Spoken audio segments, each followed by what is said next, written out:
Skip பண்றதுனால என்னெல்லாம் பிரச்சனைகள் வரும் சார்? முதல் விஷயம் வந்து நிறைய பேர் ஸ்கிப் பண்றது பிரேக்ஃபாஸ்ட். ஏன்னா காலையில எல்லாருக்கும் ஒரு பயங்கர உற்சாகம், நம்ம எப்படியாவது உடல் எடையை குறைக்கணும், இன்னைக்கு காலைல சாப்பிட மாட்டேன்னு சாப்பிடாம போவாங்க. போன உடனே 11 மணிக்கு பயங்கரமா பசியும், அப்போ பஃப் மட்டும் வாங்கிக்கலான்னு பஃப் வாங்கி சாப்பிடுவாங்க. அப்புறம் ஏதாவது கூல் ட்ரிங்க் சாப்பிடுவாங்க.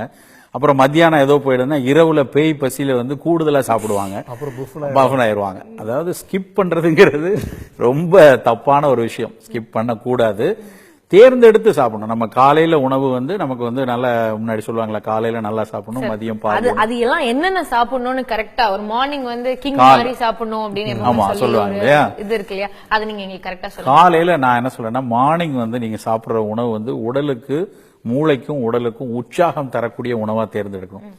இட்லி சாப்பிடலாம், ரொம்ப அருமையான உணவு, காலையில தப்பே கிடையாது. இட்லி சாப்பிடலாம், தோசை சாப்பிடலாம், சோள பணியாரம் சாப்பிடலாம். ரொம்ப செஞ்சு பாத்தீங்கன்னா சிறுதானியங்கள்ல காலை உணவு எடுக்கணும். சிறுதானியம் சொல்றது வந்து இந்த தெனை, ராகி, கம்பு, சோளம், இது மாதிரி.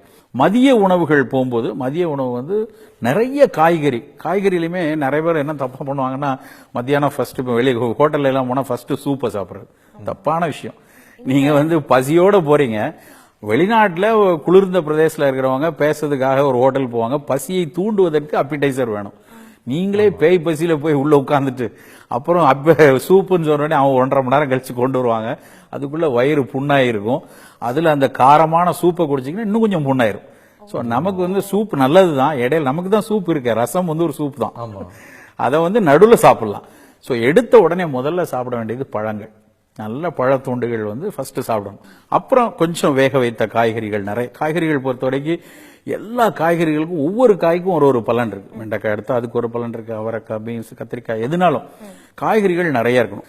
காய்கறி நிறைய வச்சுட்டு அரிசி உணவை குறைய வச்சுக்கலாம். அதை சாப்பிட்டுட்டு கண்டிப்பா கடைசியில மோர் சாதம் சாப்பிடணும். நிறைய பேர் மோர் சாதம் ஸ்கிப் பண்ணுவாங்க. மோர் எடுக்கணும். மோர் வந்து ஒரு உடலுக்கு வயிற்று புண்ணாக்காம உடலுக்கு நல்ல ஒரு லாக்டோபாசிலஸ் எல்லாம் கொடுக்கும், ஒரு பெஸ்ட் ஆன்டாசிட், அது எடுக்கணும். மாலை நேரத்தில் நல்லா சுண்டல் அது மாதிரி சாப்பிடலாம். பானங்களா கூட தேநீர் வந்து சாப்பிடலாம். தேநீர் ஒரு அற்புதமான விஷயம். ஆனா அதுல பாலை சேர்த்தோம்னா அந்த தேநீரோட பயன் குறைஞ்சிரும். இரவை பொறுத்த வரைக்கும் ரொம்ப எளிதா சீரணிக்கிற மாதிரி ஆப்பம் சாப்பிடலாம், இடியாப்பம் சாப்பிடலாம். நிறைய பேர் வந்து இப்போ இந்த தந்தூரி ஃபுட்ஸ் நைட்ல சாப்பிடுறாங்க. அது அவ்வளவு தூரம் நம்ம ஊருக்கு நல்லது இல்லை. நம்ம